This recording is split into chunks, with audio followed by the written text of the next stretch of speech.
আমি যে তোমাকে দীক্ষিত করব তোমার দর্শনে সবই আমি ভুলে গেছি গুরুদেব। ওই গত নিশীথে আমি একটি মন্ত্র স্বপ্নে পেয়েছি গুরুদেব, দেখেন তো সে মন্ত্র কিনা। বলো।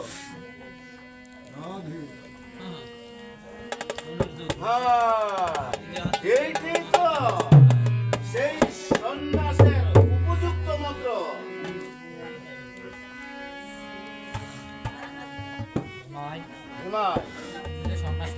তুমি যে সন্ন্যাস পাবে তার আর বিচিত্র কিছু নেই। এখন তুমি